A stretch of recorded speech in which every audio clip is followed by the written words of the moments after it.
Mweya Mutsvene ngaati remind always. Ngaazevezere munzeve yako, ngaataure mahana yako. Pfungwa yaMwari yakakosha darika mafungiro evanhu. Kuti mukomana paakadzokera akasvika kumba, baba vakati mwana wangu anga arasika adzoka. Mwana wangu. Vati mupfungwa dzemwana musanditore semwana. Mupfungwa dzababa, mwana wangu. He was dead and now he's alive.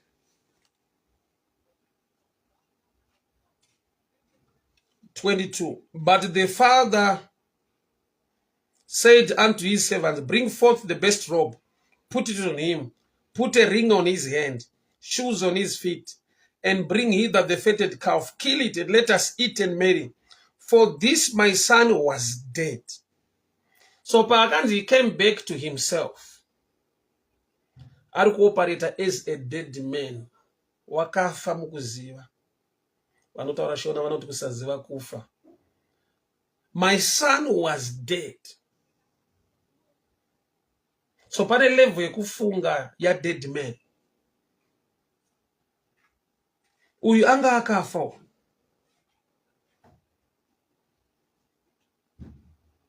And is alive again.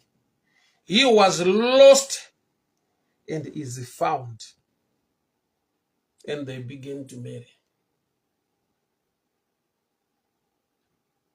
Dai Mwari watiwanira nyasha. Tirege kuoperate as a dead man.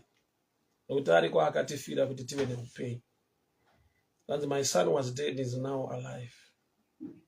So zvaiita kunze kweso, according to the mind of the father, he was a dead man.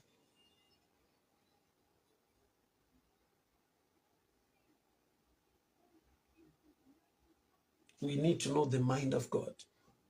We need to know the mind of God. We need the Holy Spirit to guide us and help us to know the will and the mind of God. Nokuti tine nyaya dzatinozvitonga, uye tine nyaya dzatinotongwa nevamwe vanhu. Kwete nokuti ipfungwa yaMwari, but ndozvavafunga. Kuti kana munhu achidai ndofunga Mwari vachamupanisha this way, hadiwe naMwari, Mwari akazodai. Now yekunamata Mwari, it's a mystery on its own. There are people you judge today. Kuti zvavaita izvi hazvisi as your mind think or as you see things. Usiri kuziva the mind of God. Ndinotenda Mwari zvikuru. Apostle Shoko muswere munyasha mazviita. Baba mandizha kwakadiko ku-UK. Thank you so much. I see ndiri kukuona online. Nyasha dzowanzwe, Mwari vakuchengetei. Aida Aspa, God bless you. Francis Shidama here. God bless you. God bless you. So ndinotenda Mwari zvikuru. We meet again tomorrow, same platform, same time. Nyasha dzowanzwe, Mwari vakuchengetei. Mwari vakugonesei. We need to know the mind of Father. The mind of God. The mind of the Spirit of God. Why nekuda kwokuti pamwe pacho tiri kuisa personal or self-judgment. Iri kubva mu common sense, not with the will and the mind of God, which is the word of God. Neimwe nguva tiri kupiwa judgment nevanhu vari kuedza kumiririra Mwari nekutaura pfungwa yaMwari, iyo vasina kutumwa naMwari. Like the elder brother anga ari pamba, ane mafungiro ake concerning the brother.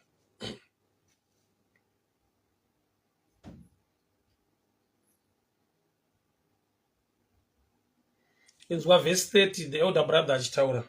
Ari kuudza baba wake. But as soon as this thy son was come, which had devoured thy living with harlots, but you have killed him a fatted cow. The elder brother is not happy. You know, I always tell people to ngwarira mukoma. Ngwarira ana mukoma mukunamata. Ngwarira vanhu vane mafungiro avo pamusoro pevamwe vanhu. Tese tichinamata Mwari. You know, nawe kunamata Mwari yakadai so tafane vana vechikoro vari muklasi. Hapana atamakisa bhuku, hapana atapinda kudenga. Yeti tine elder brother, tine prefect, tine shasha, tine vanogona, tine vanojaja kuita kwaMwari muupenyu hwamwe vanhu. yet hapana ati aenda kudenga. Even on this platform hapana ati aenda kudenga. Kumachechi kwatinopinda hapana ati apinda denga aenda kudenga. But tine maelder brother ane mafungiro avo ekuti dzimwe nguva havawirirani nemafungiro aMwari. Hadi unoziva kuti iwe Mwari vanokuda, but kune vanhu vasingakudi. Kurarama kudai inyasha dzaMwari kuchengetwa izvi. Mwari vanotokuda, but kune vanhu vasiri kutombokuda. Kurati munhu ane mafungiro akatosiyana naMwari. Kune vanhu vasingakugamuchire, kune vanhu vasingakufarire. But chaita kuti urarame usvike muupenyu nhasi isaini yekuti Mwari vanokuda, vanokufarira, vakupa chipo chekurarama neupenyu. So that's life. Usanetseka ukasangana nana mukoma, whether paFacebook, whether kubasa, whether mukurarama, ana mukoma variko. Zvekuti even baba vanotoshamisika nedzimwe pfungwa dzaana mukoma. Baba vatambira mukomana, vamugamuchira mukomana, but pane nyaya. Ana mukoma havafari kuti sei mukomana agamuchirwa. Why? Because they are better. Vanhu vanondikunda variko, vanogona variko, but Mwari unongondida mukusagona nekukundwa kwacho kwese. But dzimwe nguva vanondikunda vacho vanotoona songe Mwari ari kuita error. Prodigal son adzoka pamba, asiri kufara pamba apa is the brother. Nokuti mukoma uyu unoziva kutadza kwese neupenyu hwakararamwa nehama yake. Iye is a good guy, a perfect guy, always at home. Saka pano pane clash yemind yababa neyamukoma. So mukunamata ana mukoma variko. Kune machechi aunotoziva kuti aya machechi handana mukoma dzimwe chechi. Ndo vanoudza vanoti pamukurasika muzive Mwari yedu yakanaka, kwedu ndo chaiko chaiko, tisi tine shoko chairo chairo, kwese kumakarasika uko Mwari hadai. Then you wonder, mukurasika imomo Mwari unongotipa nyasha dzeupenyu, Mwari unotaura pakati pedu, Mwari unoporesa vanorwara pakati pedu, Mwari unotidzikinura matestimony tinoawana mukurasika imomo, kureva kuti mukurasika kwedu kune nyasha dziri kungotichengeta zvakadaro. That's the mind and the love of God. But machechi anonzi ana mukoma, they can even explain things to God concerning us. Yet God, Mwari wacho, is all-knowing God. But kune vanhu vanenge vachaudza Mwari kuti Mupari ngaaite, Mupari ngaakazodai, Mupari ngaakazodai, haana chaanoziva, Mwari munomuregera sei achiparidza kuzodii? Nokuti kune vanhu vanoparidza better and greater than me. They don't accept me, yet God loves me. Ndo panyika, ndo ana mukoma, ndo machechi ari panyika. The elder brother ndewe pamba. You know, hakuna enemy yechechi iriri bhawa. Enemy yechechi ndeimwe chechi. Enemy yamufundisi ndeumwe mufundisi. That's life. So kune vanhu vanoda kuti Mwari afungisa ivo. Kune vanhu vanoda kuti Mwari akutrite sezvavanofunga ivo. Zvino Mwari rudo. Mwari havafarire rufu rwemutadzi. Mwari vane nyasha, vakatipa mwanakomana wavo Jesu kuti ani nani anotenda kuti tese tigodzikinurwa tikuponeswa. Mwari ane mwoyo murefu, vanhu havana. Mwari ane tsitsi nenyasha nokuti wakatisika. But vanhu vanogona kusagamuchira rudo rwaMwari muupenyu hwedu. The elder brother. The elder brother is a good man. Only clash yake, how God or how the father treats the young brother. Ndo pari kuita problem napo. Pambari po baba anovada, but anonetseka kuti sei baba vachigamuchira munhu akadai so. Iye aripo a perfect guy. 15. Luke 15 verse 17. Luke 15 verse 17. And when he came to himself, he said, how many hired servants of my father have bread enough to eat and spare, and I perish with hunger? I will rise and go to my father, and will say unto him, Father, I have sinned against heaven and before thee. I am not worthy to be called thy son. Make me as one of thy hired servants. This is the mindset in Mukomana, what knows that is the prodigal son. aenda nyika iri kure, upenyu hwamomera. Bible rati Luke 15:17, he came back to his senses. Adzoka mundangariro dzake, mupfungwa dzake, ndokubva ati kumba kwababa wangu kune chikafu chiriko. I need to go back to my father's house, but kana ndaenda ndichanotaura nababa kuti musanditore semwana. So ndoda kubata panoti he came back to himself, or he came back to his senses. Uchaona kuti nyangu asvika kumba, he still had a challenge. Ndingati akaita a debate nababa. Why? Because pfungwa yake ndeyekuti ndakatadza, saka ndadzokera kuna baba ndichaudza baba kuti musanditore semwana. Treat me as one of the hard servants. Kurati ari kuluza sonship iri kubva pamindset yake nejudgment yaari kuisa kuti kana munhu atadza zvakati nezvakati nezvakati izvi, you are no longer worthy to be called a son. So he came back to his senses. Wakadzoka ndasapapa atine problem napo. Ndinoda kutora nyaya iyi ndiise mutsoka dzako nedzangu patiri kuuya kuna Mwari. Uchaona kuti tikauya nemafungiro edu, maonero edu, sometimes we can come to the right church and worship the right God, but in a wrong manner or in a wrong way. Why? Nekuda kwekuti chakaiti driver to cut us to come back. Mafungiro edu, maonero edu. Munhu must be convinced by the Spirit of God kuti auye kuna Mwari. Be driven, vanomunamata vari mumweya waMwari.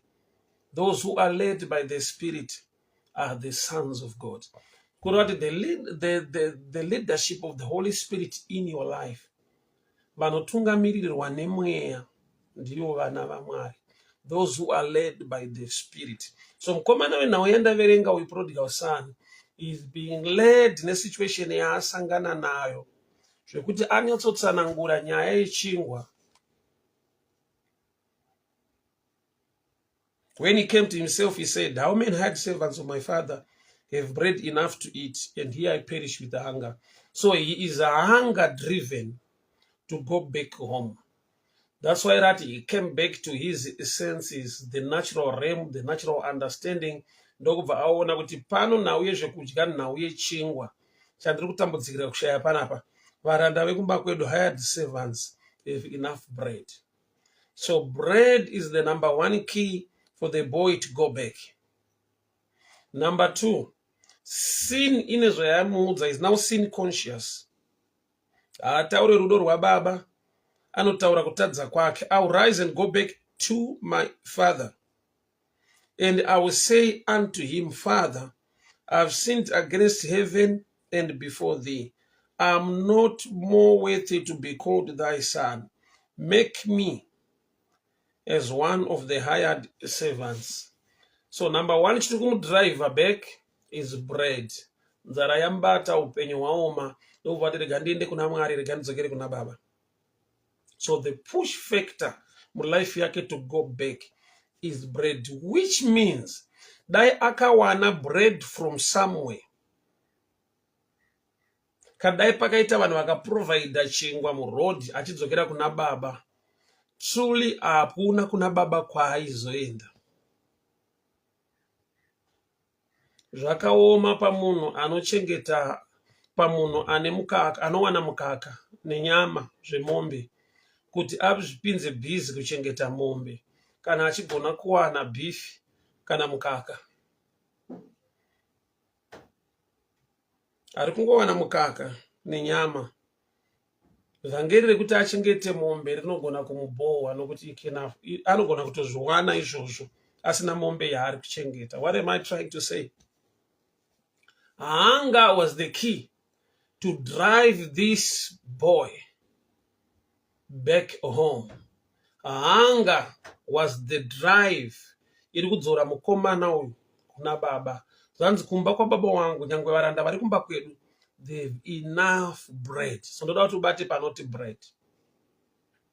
What is driving him back home to the father is bread, because the boy was hungry. That's why Bible ratanga rati he came back to his senses. Pese paunoda kudzoka, paunoda kuya kuna Mwari, ukauya through your mind, your understanding, your own level of knowledge, usiri driven by the Spirit of God, chaunokoshesa chaunoita a key fact to come back is bread. Hazvina kuipa nokuti kwababa kwacho chingwa chitoriko. But hepano pane dambudziko, ko ukasangana neari kuprovide chingwa, iri key fact iri kudzorera kuna baba. Saka mauri amuna the hunger ye relationship na baba, mauri mune the hunger iri mudumbu yechingwa. Saka baba vanoprovide chingwa kumba kwa baba chiriko, chingwa kumba kwa baba wake chiriko.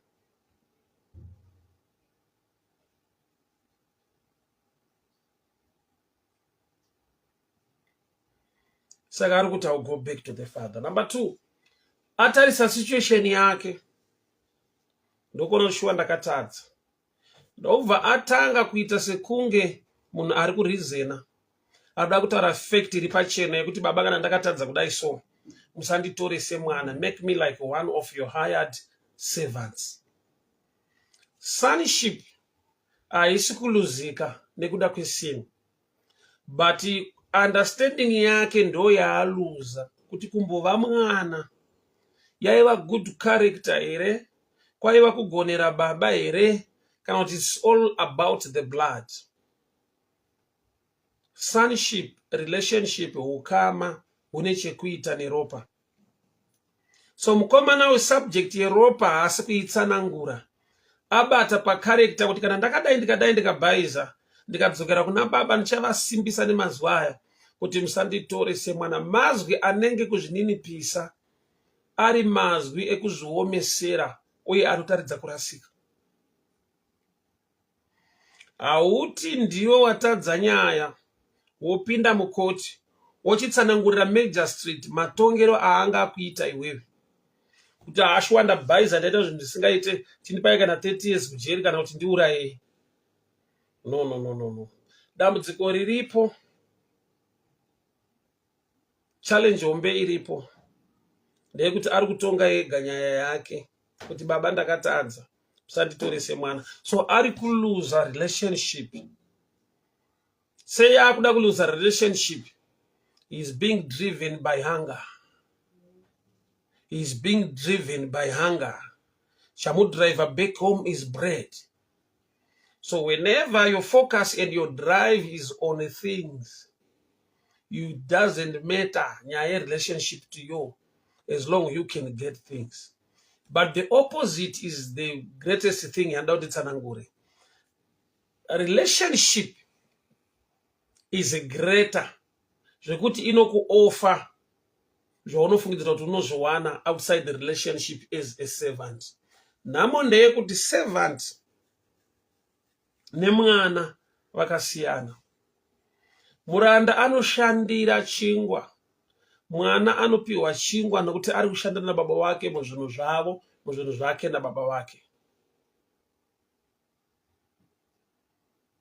So mukomana uyu pfungwa yake ndeyekuti as long I get bread, sonship does not matter.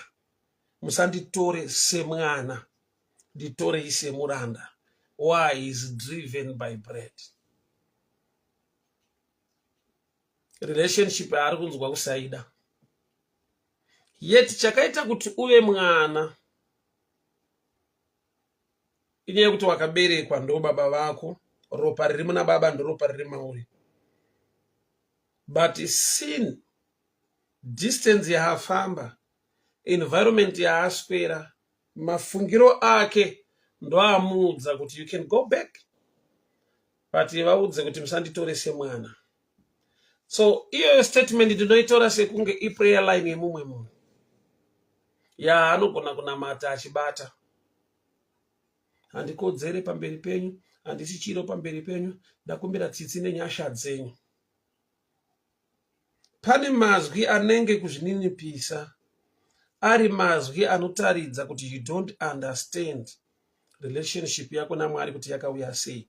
Kana relationship yakauya kuburikidza neropa raJesu rakadeuka pamuchinjikwa, rikakunatsa pawakamugamuchira ndokubva wava mwana waMwari.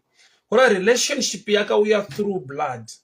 You cannot erase zvakaitwa nesungano yeropa nekuda kwekarekta nekuita kwako. So somebody will be shocked now.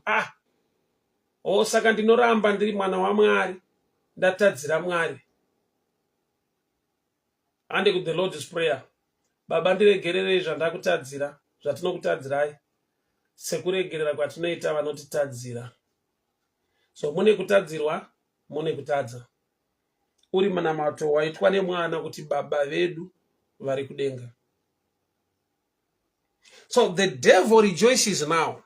Kana wakisa personal judgment, uchiignore basa rakabatwa pamuchinjikwa. Takaponeswa, tikadzikinurwa nekuda kweropa raJesu. Ropa ndo rinotiita kuti tive vana vaMwari. Takatengwa neropa raKristu. So sungano yakaitwa neropa pamuchinjikwa haigone kuchinjwa nezvandichaita kumufagusi. Sungano yepaKalvari haichinjwe nezvandichaita kudombosha. Why? Because kana wa conscious about sonship yako, your prayer life changes. Hausi mutadzi atadza, uri mwana waMwari atadza. Imbo digesta michana zvandiri kutaura izvi. Baba vedu vari kudenga, tiregerereyo zvatinokutadzirai. Father, forgive us. So he is still Father when I've sinned. Yes. The devil anoda kuti uluze this understanding.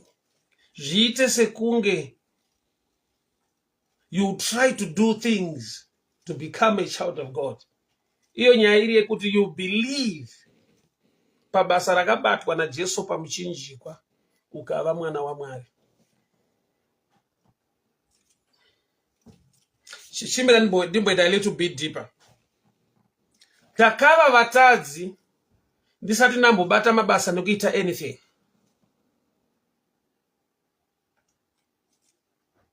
Ndakava mutadzi nekuda kwembereko yaAdamu yandakaberekwa mairi. Through one man Adam, chivi takachiinherita. Through Jesus Christ, the last Adam, wakatirwira, wakatifira, tikamugamuchira, tikadzikinurwa, tikaponeswa. So nyaya yesin is to do with Adam. Nyaya ye-redemption, salvation, is to do with Jesus. Ini ndiri pakati. Uku is through mbereko ya Adam. Saka munhu akagamuchira Jesu anonzi aberekwa patsva. Kureva kuti waberekwa nembereko isina zvivi. Waberekwa nembereko yeropa raKristu Jesu rinokunatsa. So the prodigal son, chakamudrive back his bread. Asida kutobata nyaya yechingwa stereki. But kuva sin conscious kuita kuti ati, don't take me as one of your sons. Asi kuti ndigamuchirei as a servant. I will arise and go to my father, and I will say to him, inzwa ari kutoti ndichadzokera kuna baba vangu. Ndonovaudza, I have sinned against heaven and before thee. I'm not more worthy to be called thy son. Make me as one of your hardy servants.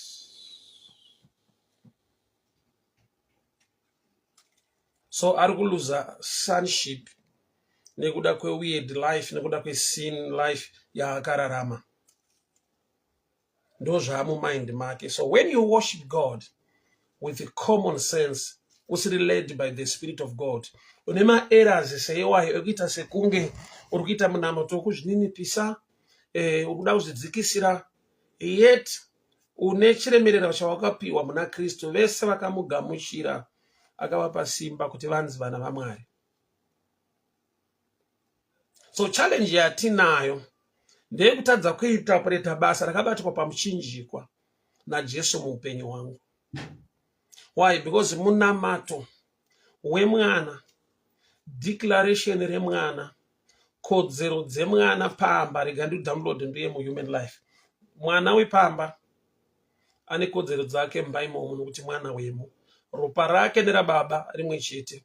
nhaka yemumba ndeyake nokuti ndezvababa vake. So munhu akatadza kunzwisa ishi yeropa raKristu akatadza kuinterpreta better.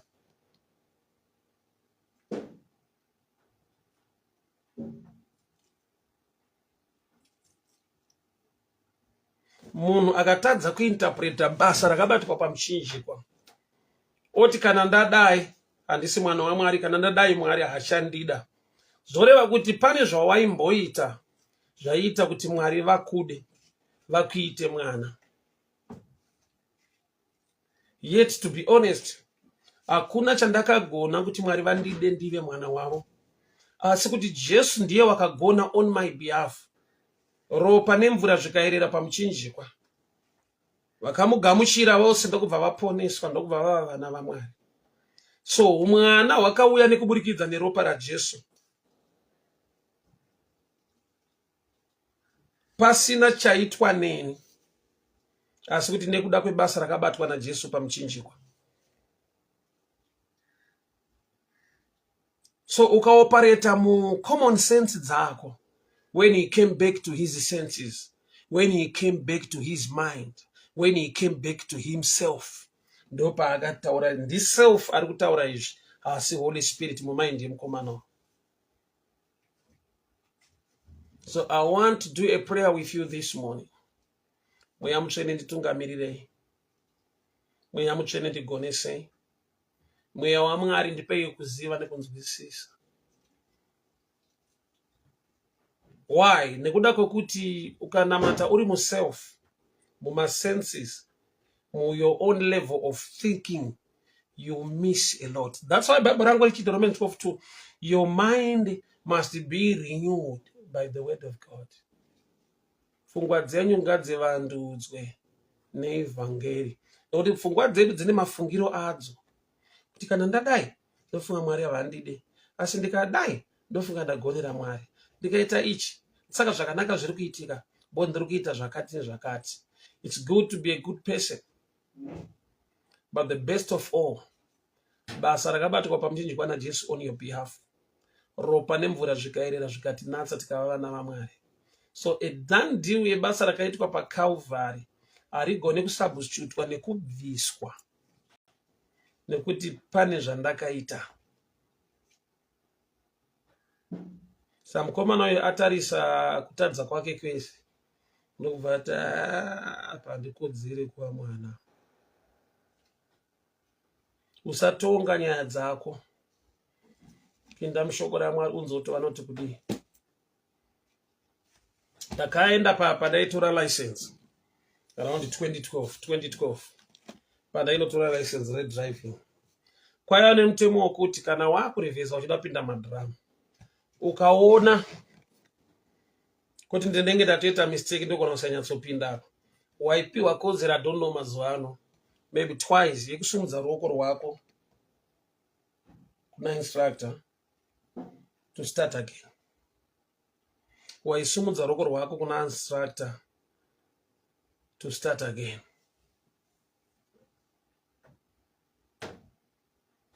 Sa zvinoita kuti waona kuti hausi kupinda wonyara kana kuti wokanganwa kuti mukana iwo uriko wobondera madhiramu. Saka ndakazviita ndikabondera, then instructor akazondibvunza tabuda panze kuti kopa wazviona kuti haupinde wadi kusumudza ruoko.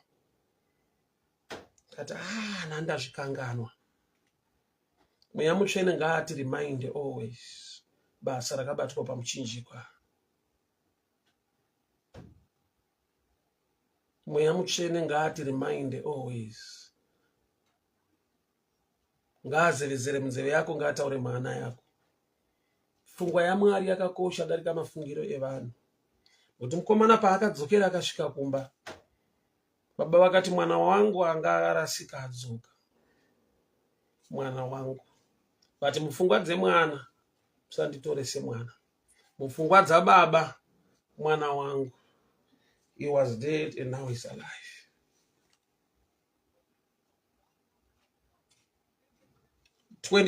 But the father said unto his servants, bring forth the best robe, put it on him, put a ring on his hand, shoes on his feet, and bring hither the fatted calf, kill it, and let us eat and marry.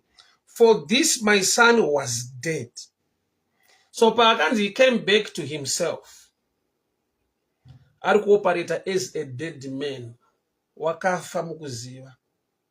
Vanotaura shona vanoti kusaziva kufa. My son was dead. So pane level yekufunga ya dead man. Uyu anga akafa.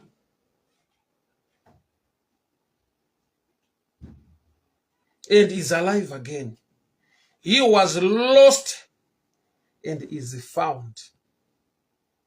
And they began to marry. Dai Mwari watiwanira nyasha. Tirege kuoperata as a dead man. Nokuti ariko akatifira kuti tive neupenyu. And my son was dead, is now alive.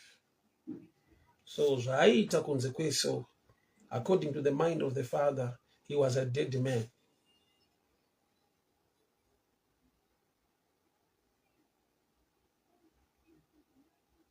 We need to know the mind of God. We need to know the mind of God. We need the Holy Spirit to guide us and help us to know the will and the mind of God. Nokuti tine nyaya dzatinozvitonga, uye tine nyaya dzatinotongwa nevamwe vanhu. Kwete nokuti ifungwa yaMwari, but ndozvavafunga. Kuti kana munhu achidai ndofunga Mwari vachamupanisha this way, hadiwe naMwari, Mwari akazodai. Now yekunamata Mwari, it's a mystery on its own. There are people you judge today. Kuti zvavaita izvi hazvisi as your mind think or as you see things. Usiri kuziva the mind of God.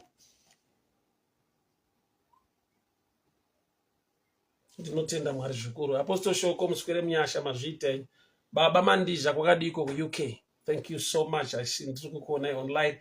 Nyasha dzowanzwe, Mwari vakuchengetei. Aida Aspa, God bless you. Francis Shidama here. God bless you. God bless you. So ndinotenda Mwari zvikuru. We meet again tomorrow, same platform, same time. Nyasha dzowanzwe, Mwari vakuchengetei.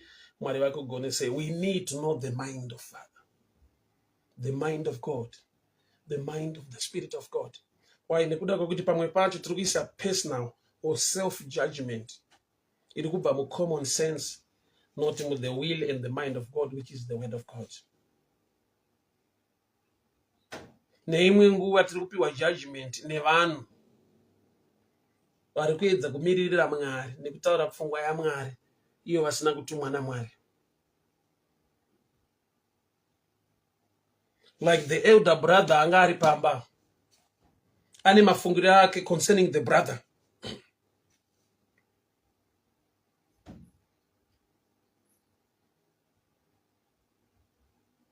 Inzwa verse 30, the elder brother achitaura, ari kuudza baba wake.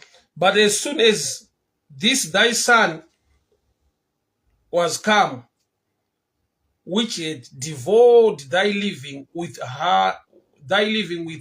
harlots, but you have killed him a fatted cow. The elder brother is not happy. You know, I always tell people to ngwarira mukoma. Ngwarira ana mukoma mukunamata. Ngwarira vanhu vane mafungiro avo pamusoro pevamwe vanhu. Tese tichinamata Mwari. You know, nawe kunamata Mwari yakadai so tafana vana vechikoro vari muklasi.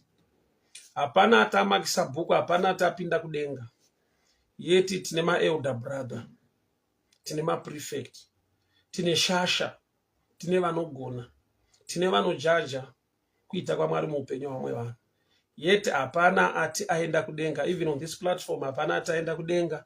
Kumachechi kwatinopinda hapana atapinda denga aenda kudenga. But tine ma-elder brother ane mafungiro avo ekuti dzimwe nguva havawirirane nemafungiro aMwari. Adi unoziva kuti iwe Mwari vanokuda, but kune vanhu vasingakudi. Kurarama kudai inyasha dzaMwari kuchengetwa izvi. Mwari vanotokuda, but kune vanhu vasiri kutombokuda. Kurati munhu ane mafungiro akatosiyana naMwari. Kune vanhu vasingakugamuchire, kune vanhu vasingakufarire. But chaita kuti urarame usvike muupenyu nhasi, isaini yekuti Mwari vanokuda, vanokufarira, vakupa chipo chekurarama neupenyu. So that's life. Usanetseka ukasangana nana mukoma. whether paFacebook, whether kubasa, whether mukurarama, ana mukoma variko. Zvekuti even baba vanotoshamisika nedzimwe pfungwa dzaana mukoma. Baba vatambira mukomana, vamugamuchira mukomana, but pane nyaya. Ana mukoma havafari kuti sei mukomana agamuchirwa. Why? Because they are better. Vanhu vanondikunda variko, vanogona variko, but Mwari unongondida mukusagona nekukundwa kwacho kwese. But dzimwe nguva vanondikunda vacho vanotoona songe Mwari ari kuita error. Prodigal son adzoka pamba, asiri kufara pamba apa is the brother. Nokuti mukoma uyu unoziva kutadza kwese neupenyu hwakararamwa nehama yake. He is a good guy, a perfect guy, always at home. Saka pano pane clash yemind yababa neyamukoma. So mukunamata ana mukoma variko. Kune machechi aunozoti aya machechi andana mukoma wadzimwe chechi. Ndo vanoudza vanoti pamukurasika muzive Mwari yedu yakanaka, kwedu ndo chaiko chaiko, tisine shoko chairo chairo, kwese kumakarasika uko Mwari hadai. Then you wonder, mukurasika imomo Mwari unongotipa nyasha dzeupenyu, Mwari unotaura pakati pedu, Mwari unoporesa vanorwara pakati pedu, Mwari unotidzikinura matestimony tinoawana mukurasika imomo, kureva kuti mukurasika kwedu kune nyasha dziri kungotichengeta zvakadaro. That's the mind and the love of God. But machechi anonzi ana mukoma, they can even explain things to God concerning us.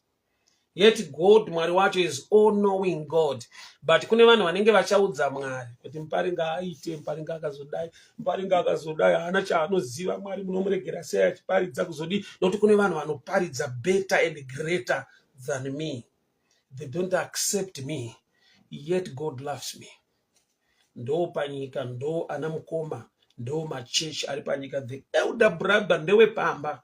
You know, hakuna enemy yechechi iriri bhawa. Enemy yechechi ndeimwe chechi. Enemy yamufundisi ndeimwe mufundisi. That's life. So kune vanhu vanoda kuti Mwari afungisa ivo. Kune vanhu vanoda kuti Mwari akutreat sezvavanofunga ivo. Zvino Mwari rudo. Mwari avafarire rufu rwemutadzi. Mwari vane nyasha, vakatipa mwanakomana wavo Jesu kuti ani nani anotenda kuti tese tigodzikinurwa tikuponeswa. Mwari ane mwoyo murefu, vanhu havana. Mwari ane tsitsi nenyasha nokuti wakatisika. But vanhu vanogona kusagamuchira rudo rwaMwari muupenyu hwedu. The elder brother. The elder brother is a good man. Only clash yake, how God or how the father says the young brother. Ndo parikuita problem napo. Pambari po baba anovada, but anonetseka kuti sei baba vachigamuchira munhu akadai so. Iye aripo a perfect guy. That's life. Usabatikana nazvo, usanetseka nazvo. Ndo panonzi panyika, ndo vanonzi vana mukoma. Ndo vatsvene vatinavo mumazuva edu, ekuti vakuona kuti wakarasika, havakunamatire, havakubatsire, vanokushambadza. Why? Because vanoda kuwana credit muvanhu kuti saka uyu ari bo, ava ndo vekurasika, havana chavanoziva. Ipapo hapana ataenda kudenga, hapana atapinda kudenga. But bhuku rako rikamakwa namukoma, unozotya kuti unosubmita bhuku kuna teacher. That's life. Ngwarira ana mukoma. Maybe one day I will take this subject on a platform street kwa challenge soul winning. Bozo vamwe vasiri kutendeuka izvezvi vakasangana naana mukoma. Vakavaudza kuipa, havana kutaura rudo nepfungwa yaMwari. So ndinotenda Mwari zvikuru.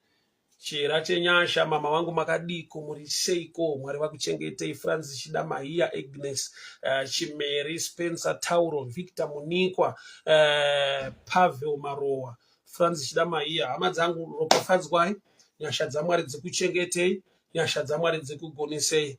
We'll always meet on this platform, same time.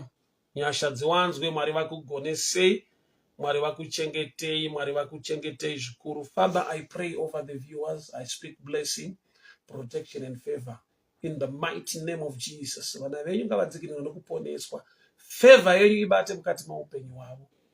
Muzita raJesu Kristu Nazareta. Amen and amen. So you can send your airtime or data on this platform. So we continue to broadcast each and every day, sharing my morning devotions as the Spirit lead you to partner with me on this platform, my morning devotions. You are